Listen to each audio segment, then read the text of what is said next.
Vinicius জুনিয়রের বদলে Rodri 2024 সালের ব্যালন ডিওর জেতায় বেজায় চটেছিলেন ক্রিশ্চিয়ানো রোনালদো। 5 বারের ব্যালন ডিওর জয়ী পর্তুগিজ মহাতারকা তখন বলেছিলেন, এই পুরস্কারের কোনো বিশ্বাসযোগ্যতা নেই। এবারের ব্যালন ডিওরের সংক্ষিপ্ত তালিকায় জায়গা না পেয়ে আবারও পুরস্কারটির সমালোচনা করলেন পর্তুগিজ মহাতারকা।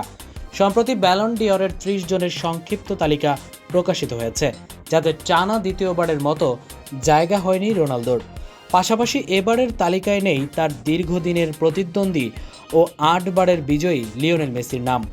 এরপর মেসি নীরব থাকলেও আয়োজক সংস্থা ফ্রান্স ফুটবলের বিরুদ্ধে সমালোচনায় মুখর হয়েছেন সৌদি ক্লাব আল নাসরের এই পর্তুগিজ তারকা। 22 বছর পর দ্বিতীয়বারের মতো মনোনীতদের বাইরে থাকলেন মেসি ও রোনালদো।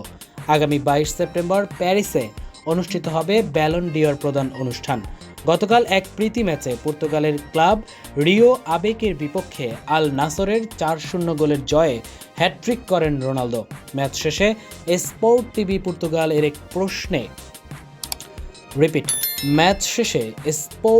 পর্তুগাল এর এক প্রশ্নে ব্যালন ডিওর প্রসঙ্গে তিনি বলেন, আমার কাছে এটা মন গড়া লাগে। উল্লেখ্য, ব্যালন ডিওর মনোনয়ন না পেলেও 2024-25 মৌসুমে রোনালদোর ক্লাবের হয়ে করেছেন 35 গোল, জাতীয় দলের হয়ে 8 গোলের পাশাপাশি জিতেছেন নেশনস লিগের শিরোপা।